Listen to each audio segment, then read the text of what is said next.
Welcome in to CBS News 24/7. I'm Elizabeth Cook. A lot of breaking news going on today. This one right now out of the Supreme Court.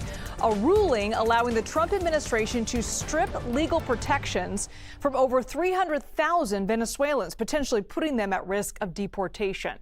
But first, we have even more breaking developments from just moments ago. We're now learning a high-stakes phone call between President Trump and Russian President Vladimir Putin lasted for over 2 hours, and the president is now expected to have another phone call, this time with Ukrainian President Volodymyr Zelensky. Now, the talks today are just the latest attempt at peace for the two countries since both sides met face-to-face last week. That sit-down failed to produce any results. So let's go live now to the White House and CBS News senior White House and political correspondent Ed O'Keefe. Ed, what are we learning about this phone call so far? It just ended, right?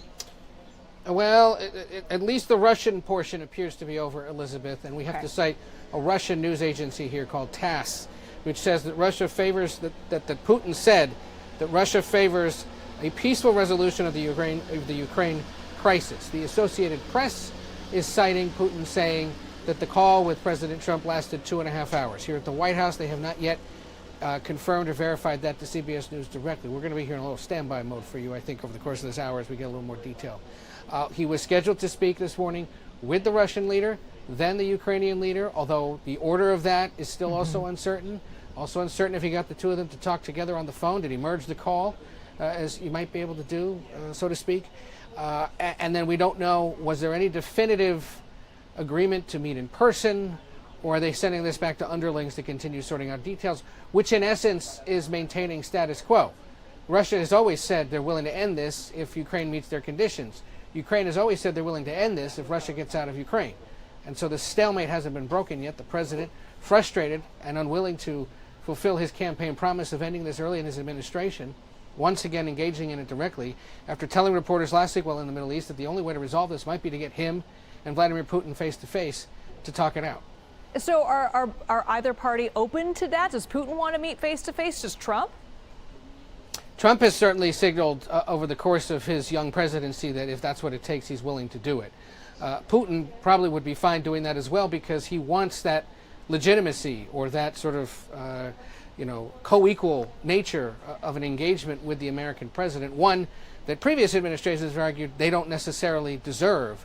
Despite having a large nuclear arsenal, they don't have an economy that dominates the world. They don't necessarily, and a very large military.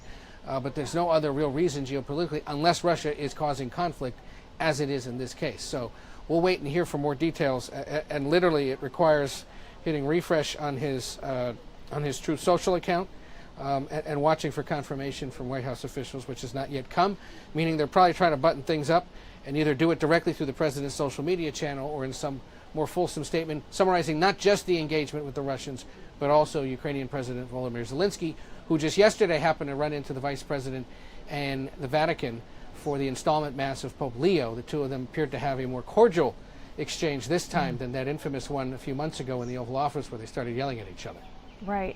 And I'm curious, Ed, I know you're going to have to be checking your phone every 2 seconds to say if there's any kind of update. But, on the Russian front, we know that Russia is beefing up its bases near Finland, that latest country to join NATO. Has the White House said anything about that, what it plans to do to potentially thwart any future Russian military action in its neighboring countries? I mean, a lot of what goes into the ceasefire is going to have long-term ramifications for Europe and potentially the rest of the world. Yeah, this is why Europe has been so concerned about this. That what's going to stop, or is he going to stop at Ukraine? They've feared that's unlikely. Finland has an 800-mile-plus border with Russia, the longest of any country in Europe, and is a more recent NATO member, remember. One of the big foreign policy accomplishments of the last administration was getting Finland and Sweden included, and them being so close to Russia was seen as a really big deal, that they were willing to do it, and that it meant now a collective defense posture for those two countries and their proximity to Russia.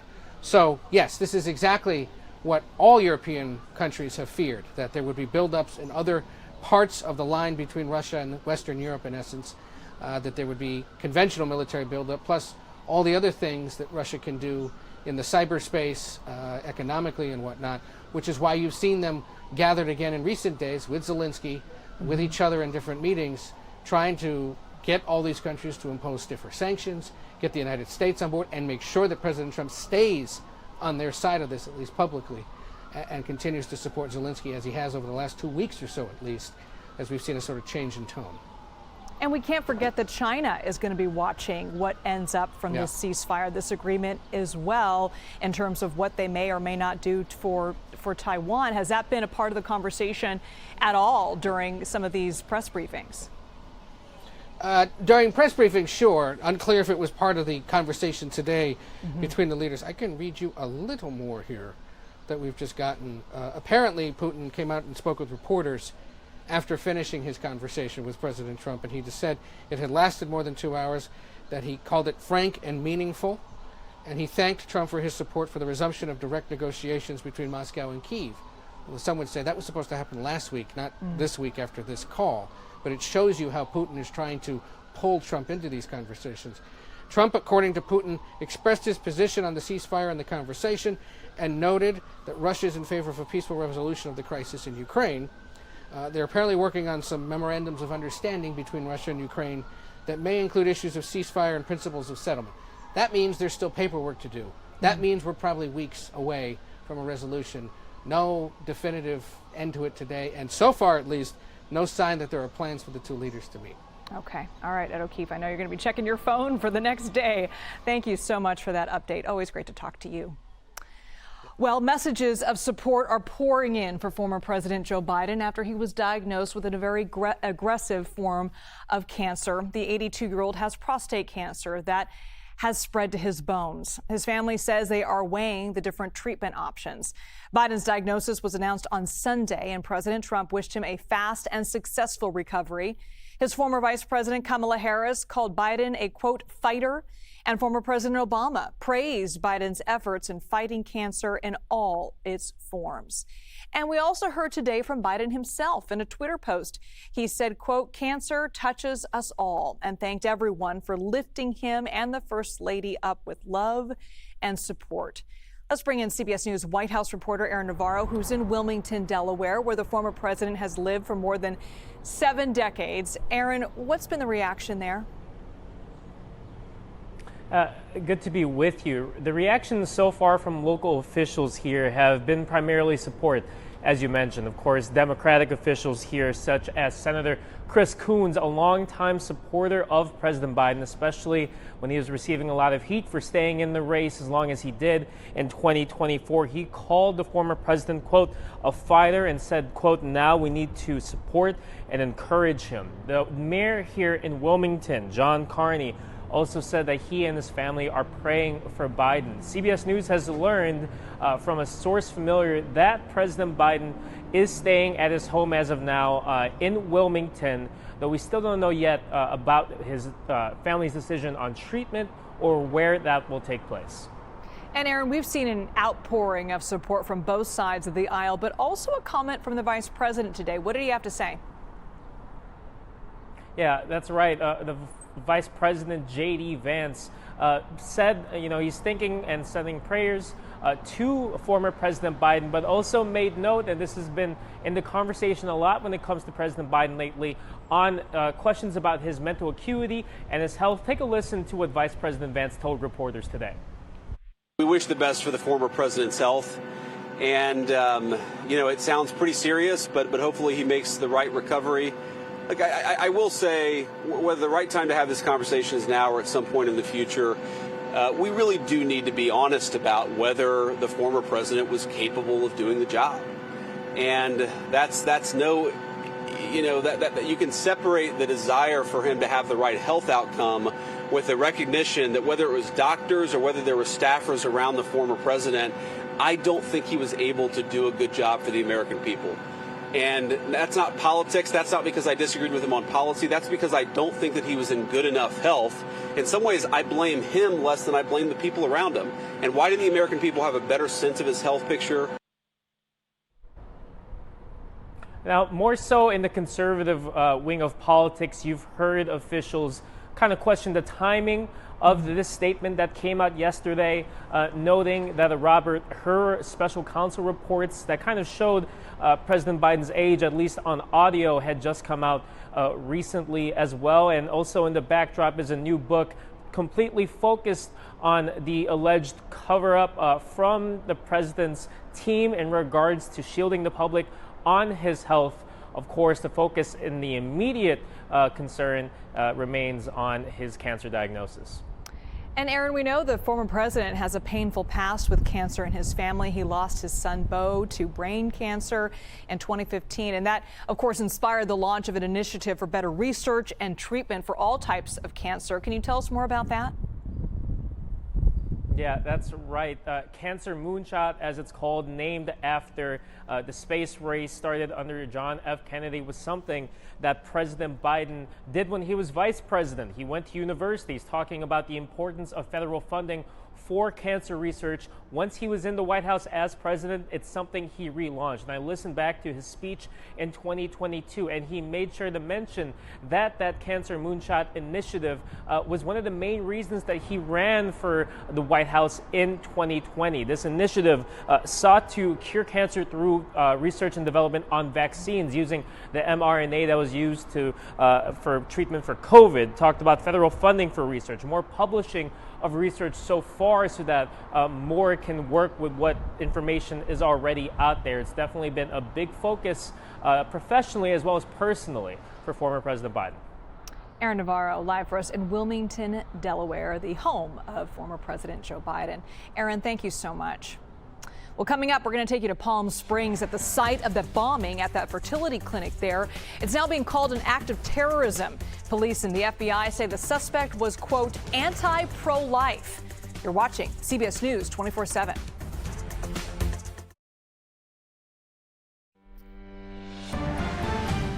We are following breaking news just coming into the newsroom right now. A federal judge found the Trump administration's takeover of the U.S. Institute of Peace is null and void after determining that Doge's actions were unlawful. So let's bring in CBS News Department of Justice correspondent Scott McFarland. This just coming in just a few moments ago. Can you break it down for us? What did the judge say? A 100-page ruling from Judge Beryl Howell in Washington, D.C., and one page is more blistering and scathing than the previous one.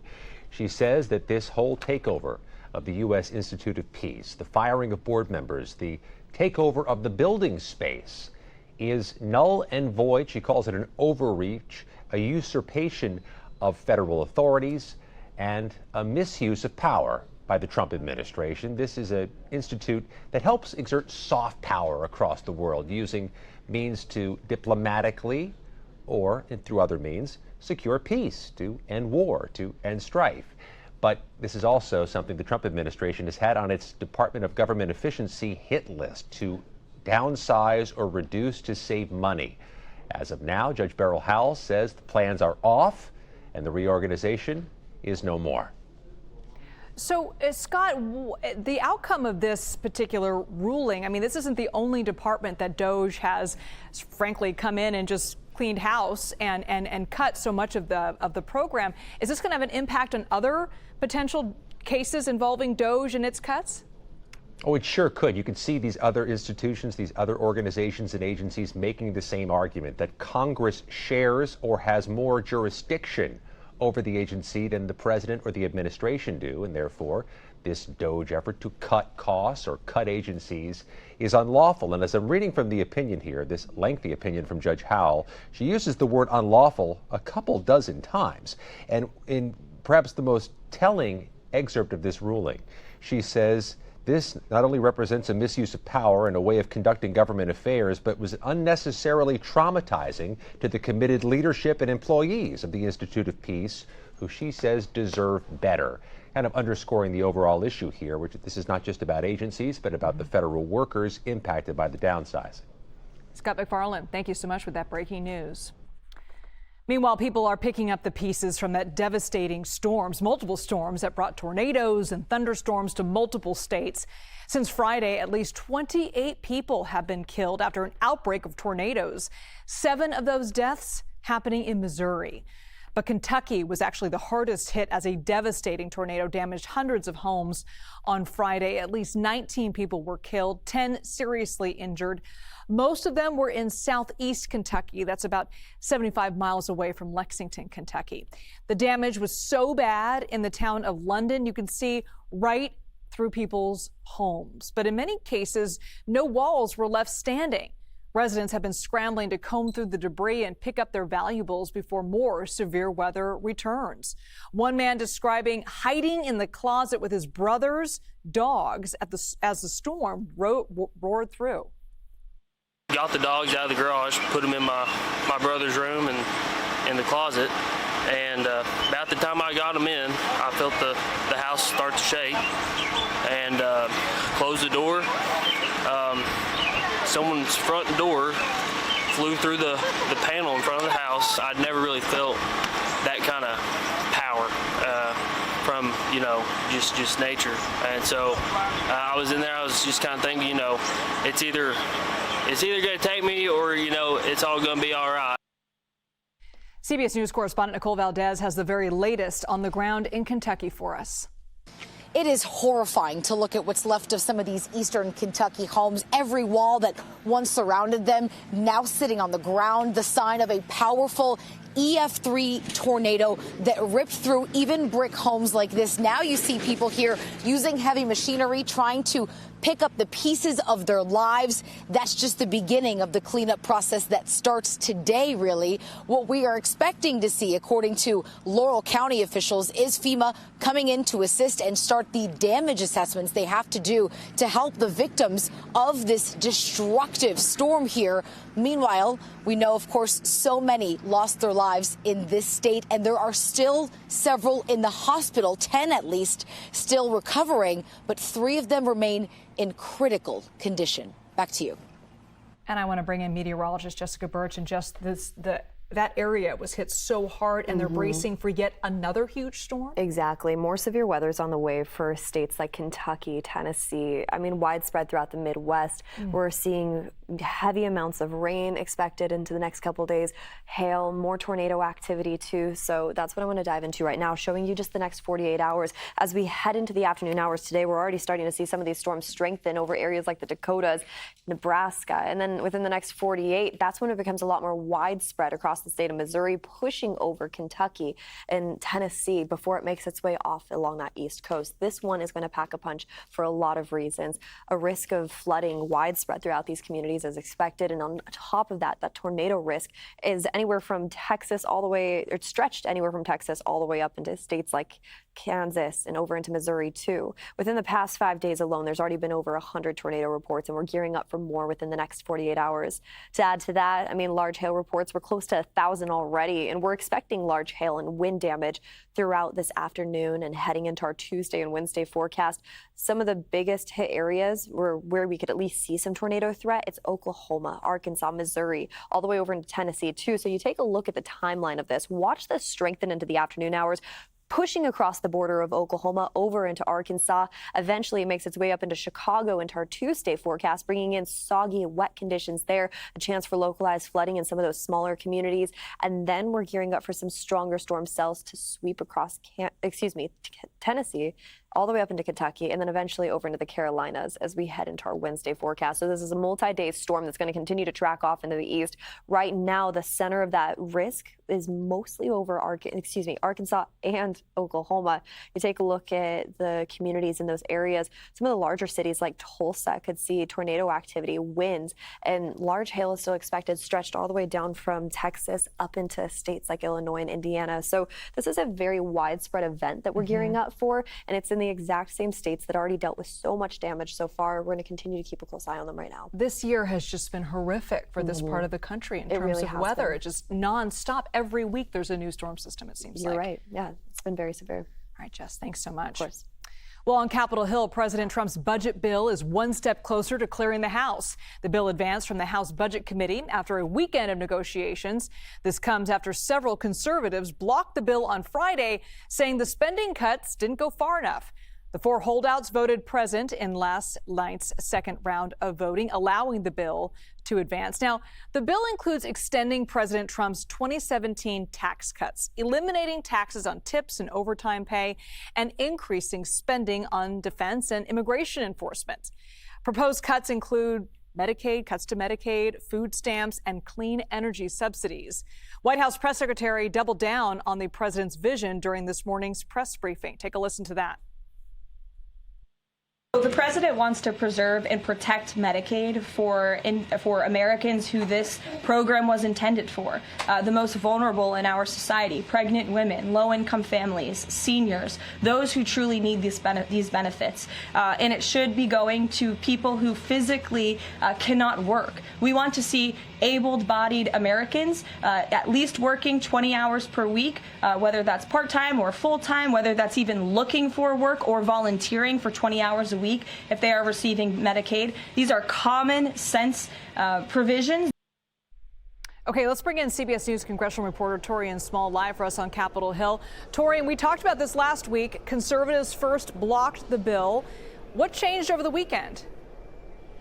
Yeah, so quite a few of the conservatives also happen to be part of the House Freedom Caucus. These are those fiscal conservative hawks that became hardliners because of the excess spending within the Republican Party. That was the biggest gripe they had with this bill, and they were looking for concessions in the way of more deeper spending cuts. Now, we saw Representative Chip Roy, who was kind of the mouthpiece for these grievances, come out yesterday and say that he ultimately agreed to vote present instead of no like he did the first time, because he believed in the good faith of the Republican Party that they will continue these negotiations. We don't necessarily have the modifications as was stated by the chair of the House Budget Committee and House Speaker Mike Johnson that Republicans like Roy was looking for, but Roy believes that throughout the next couple of days, he believes that they can get to a place where he would feel confident in voting for this bill once it reaches the House floor, Liz. So the next stop is the House Rules Committee. What are we expecting there? Yeah, so right now on the docket, it's scheduled to go before the committee for vote sometime around 1 a.m. on Wednesday. The reason for that is there are rules on how long a bill could be considered by membership before they could vote on it. So in order to get it within that Thursday evening hour, they needed it to be that early on a Wednesday. Now, after that, though, whether or not it goes from the Rules Committee, these conversations still have to happen. Again, Republicans like Roy, like Norman, like Cole, who voted against this initially in the Budget Committee, are still looking for those assurances to get them in line. There's then another segment of the Republican Party who are concerned about more cuts to these safety net programs like Medicaid.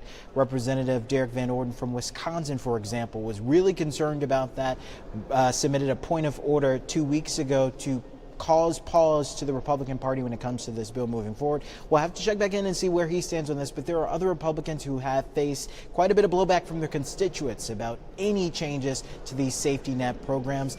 And then you also have, Liz, the SALT caucus. These are Republicans who are looking for deeper federal kickbacks when it comes to state and local taxes. People like Representative Elise Stefanik, she's arguing that the $30,000 cap proposal just isn't enough. There are quite a few fractures here, Liz, as you can tell.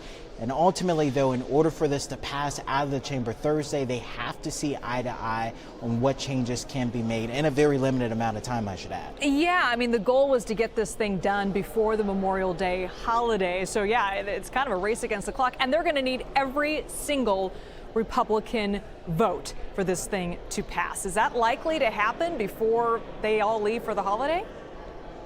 We'll see. I mean, it's also a possibility that if Johnson feels like he doesn't have the votes necessary on Thursday, that he could hold his members here throughout this weekend. And it'll be a very long weekend considering it's the Memorial Day weekend. I'm sure that is a problem that no one wants to face, but ultimately probably we should expect some pressure from the White House as well when it comes to this that could ultimately mediate some of the concerns that they have been expressing. Yeah, we saw President Trump last week. encouraging his Republican colleagues to get this thing done. All right, Torian Small live for us on Capitol Hill. Thanks so much, Torian. Well, President Trump on the phone with leaders of Russia and later Ukraine today. That's the plan, at least. The outcome of these conversations could potentially end the war between these two countries. But how could it impact Europe and the rest of the world? We'll talk about that coming up next right here on CBS News 24/7.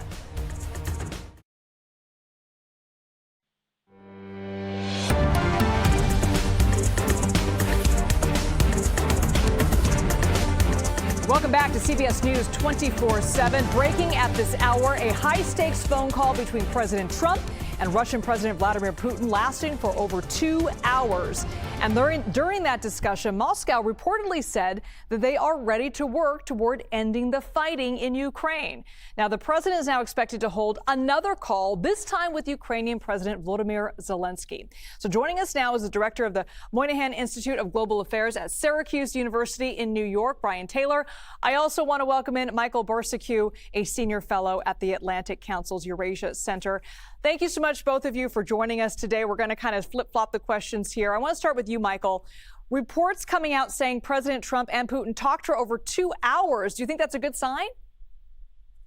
Normally it would be, Liz, but I suspect that the first hour was probably Donald Trump talking about how great he is. I don't mean to be flippant about that, but he's very, he's got a lot of mojo in him after that trip to the Gulf countries.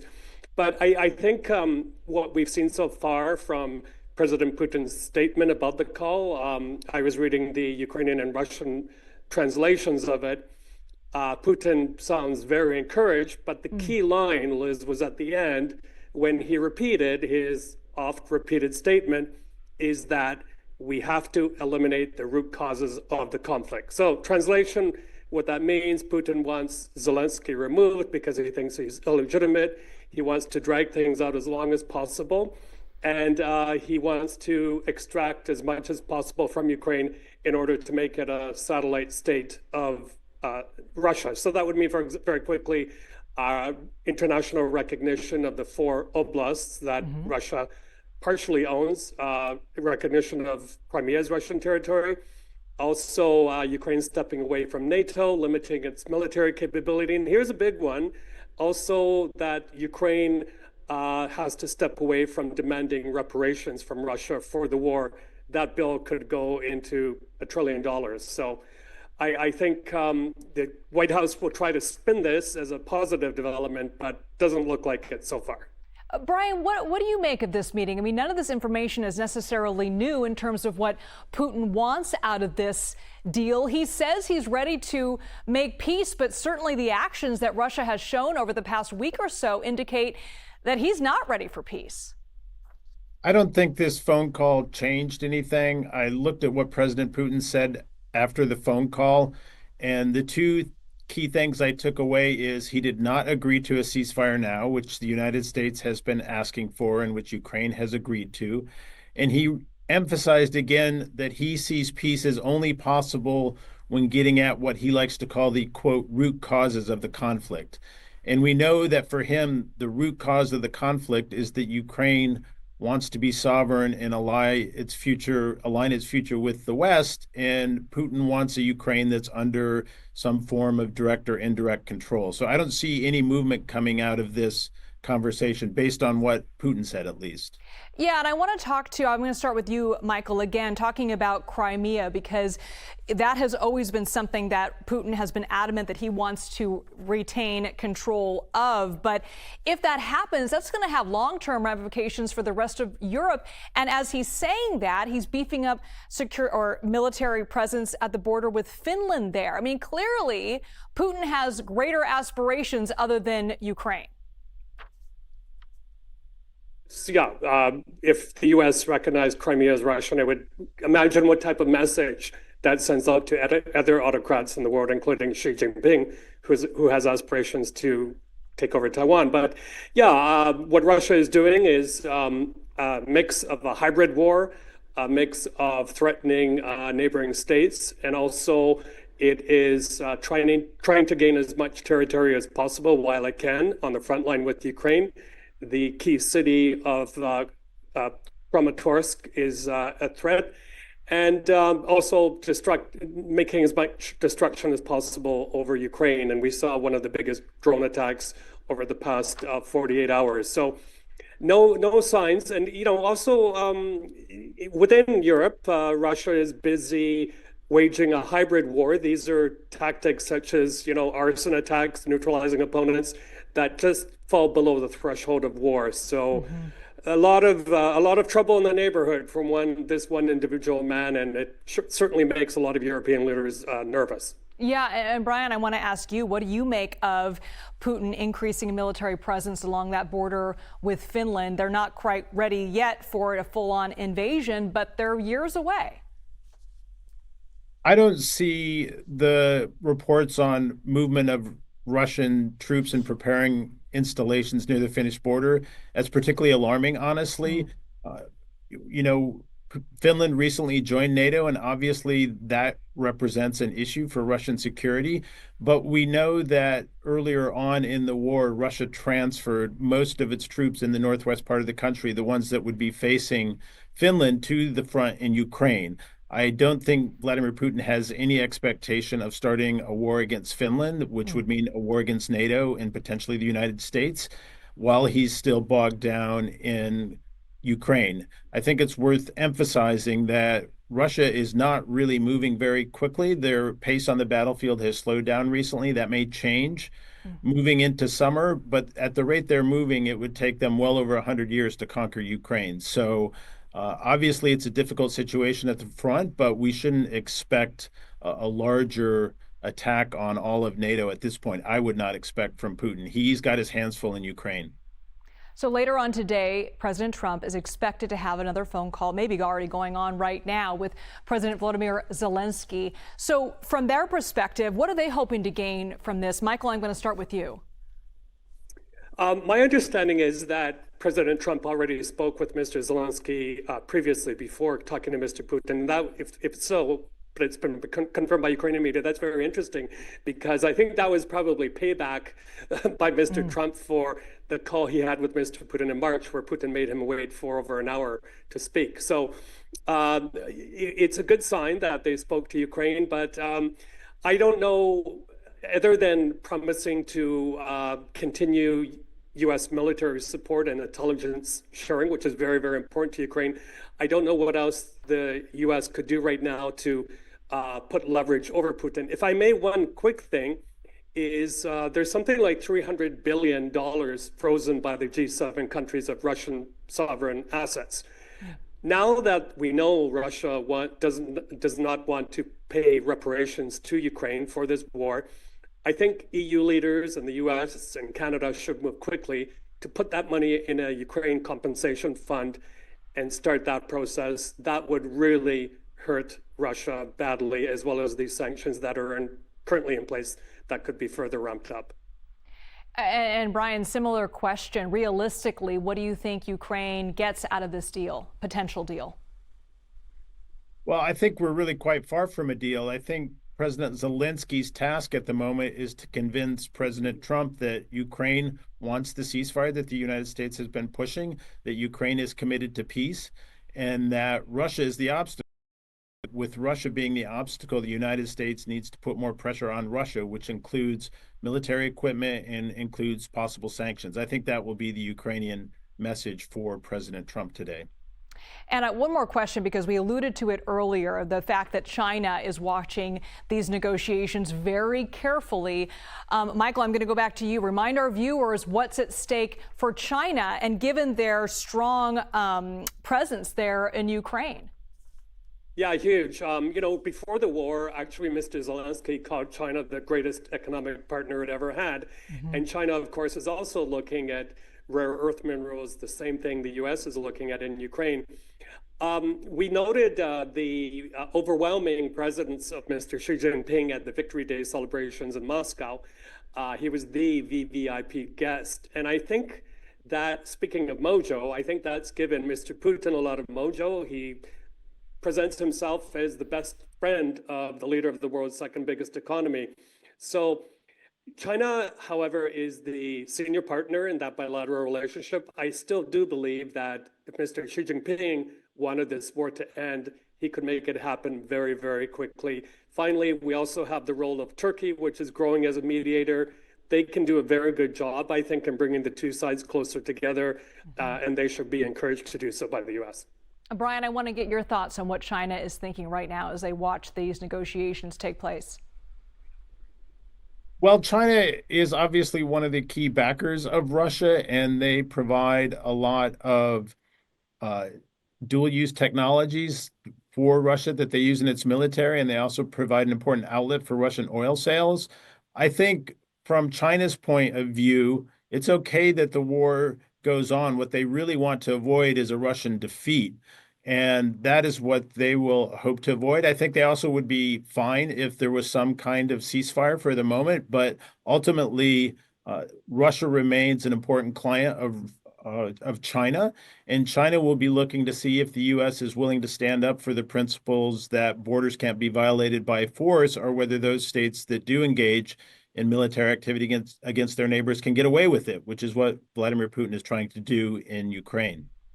All right. President Trump just sent out a post on Truth Social. I'm going to read it to you both and get your reaction to it. It's a long one. Just completed my 2-hour call with President Vladimir Putin of Russia. I believe it went very well. Russia and Ukraine will immediately start negotiations toward a ceasefire and, more importantly, an end to the war. The conditions for that will be negotiated between the two parties, as it can only be, because they know the details of negotiation that nobody else would be aware of. The tone and spirit of the conversation were excellent.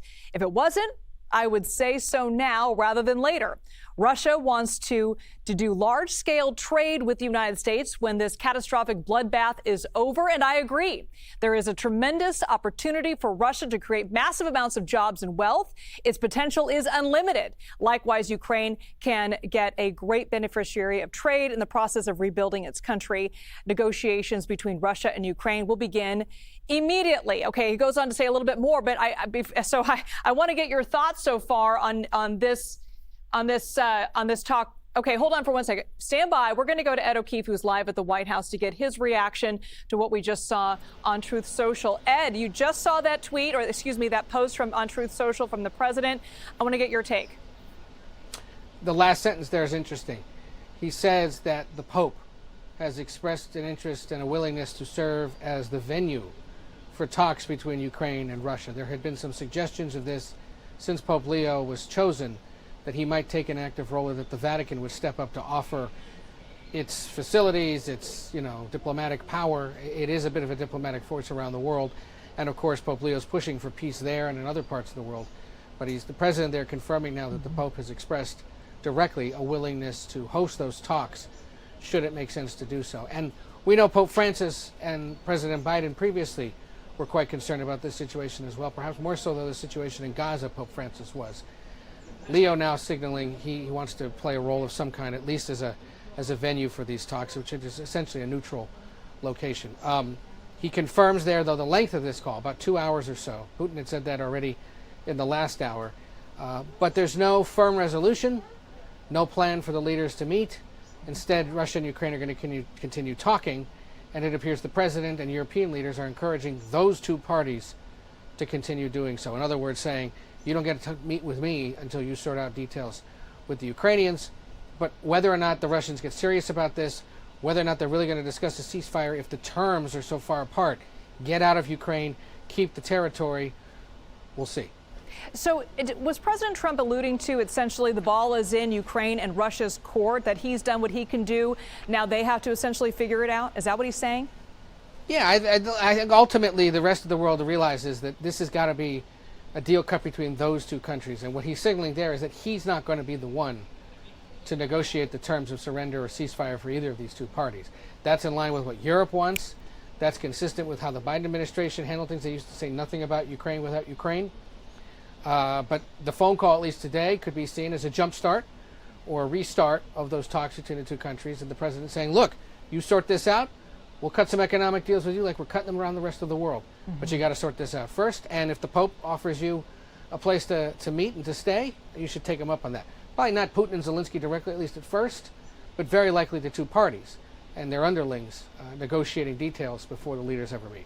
Yeah, this all is very extraordinary. Now, the Pope is involved in some of this. Ed O'Keefe, thank you so much for that breaking news update. I want to bring back Brian Taylor, who's the director of the Moynihan Institute. Brian, what did you make of that post on Truth Social and the developments within the past couple of minutes on these negotiations?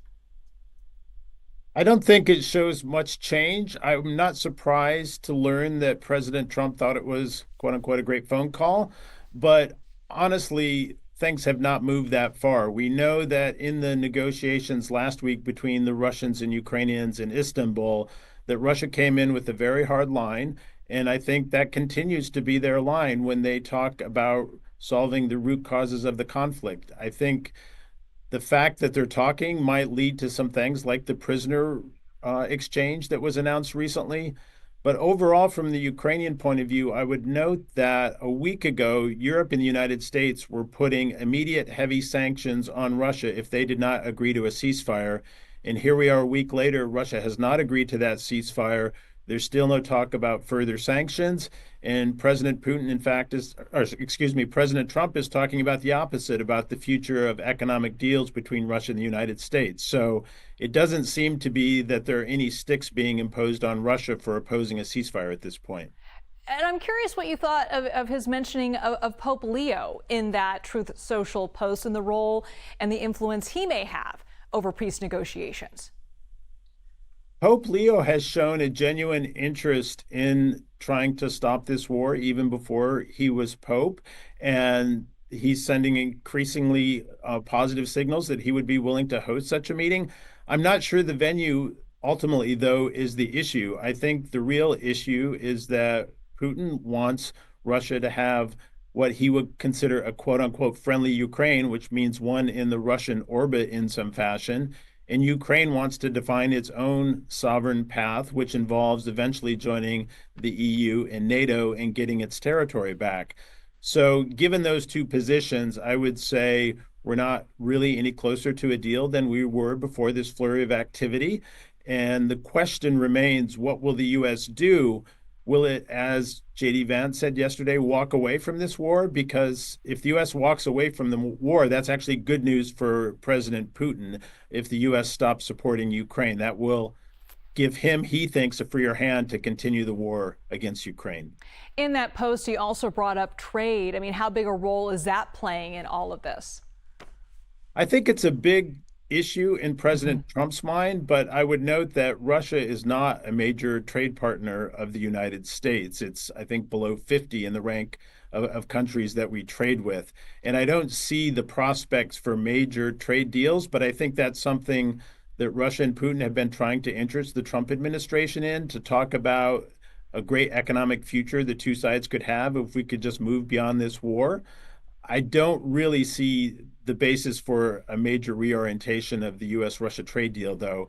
But Putin would certainly like the U.S. to lift sanctions against Russia as part of that economic cooperation, which again would make it easier for him to continue his war against Ukraine.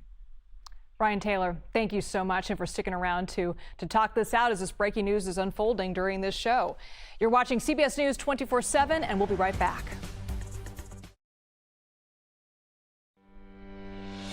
We are following breaking news out of Fremont, Ohio, near the western side of Lake Erie. Officials say that they have found the body of a girl that went missing after a deadly train collision. Let's bring in CBS News correspondent Chanel Call, who's been following this story for us from the newsroom. Chanel, what do we know about this girl and the other victims of this tragic accident? Yeah, Liz, just a absolutely tragic story coming to us from Ohio this hour. The search for that 5-year-old girl now over. Just to catch you up on this story that we've been following the last couple of hours, authorities say that multiple people were struck by a train yesterday. This happened at about 7 p.m. near the Miles Newton Bridge, which is one of the 2 bridge crossings that go over the river in downtown Fremont, Ohio. This is in northern Ohio. The rail tracks there, Liz, are about 40 feet above the Sandusky River. That's the body of water that you were just looking at there. And authorities now say that 5-year-old girl girl who was struck by a train who was believed to be dead. They have now recovered her body. Moments ago, Fremont Mayor Daniel Sanchez confirmed that they found that little girl's body in the Sandusky River. And this, of course, comes after a very long and exhaustive search that began last night. There were several specialized teams you can see on the ground there, dive teams, first responder drone teams that were on scene to help throughout the night and into the morning and afternoon hours today. But again, Liz, the mayor now saying that little girl's body was found. I do want to mention that 5-year-old girl is among 4 victims of this particular crash. We also know a 14-month-old and then 2 women ages 38 and 58 also died. We're told the victims in this case were either believed to be fishing or in the area for a fishing trip before this crash happened. Expecting to learn more about their identities later today. Liz? Oh, such a tragic update. CBS News correspondent Chanel Call, thank you so much for joining us. Now to an Airbnb crackdown in Spain. The country has ordered Airbnb to block more than 65,000 holiday listings on its platform for having violated the rules. It comes as Spain is grappling with a housing affordability crisis. And tens of thousands of Spaniards have taken to the streets in recent months to protest rising housing and rental costs. Many blame the surging prices on holiday rentals on platforms like Airbnb. The company says it will appeal that decision. And in France, police recovered the long-lost bust of the Doors frontman Jim Morrison from his grave 37 years ago. Authorities only recovered it by chance during a search tied to a fraud case. And according to a source close to the investigation, Morrison's tomb is one of the world's most visited resting places of any musician. Well, we will have much more ahead right here on CBS News 24/7. A lot going on today. We're expecting an update soon from the NTSB on what went wrong when this Mexican Navy ship smashed into the Brooklyn Bridge. And President Trump expected to sign the Take It Down Act this afternoon with the First Lady by his side. We'll have live coverage for you right here on CBS News 24/7. Lindsay Reiser takes over next.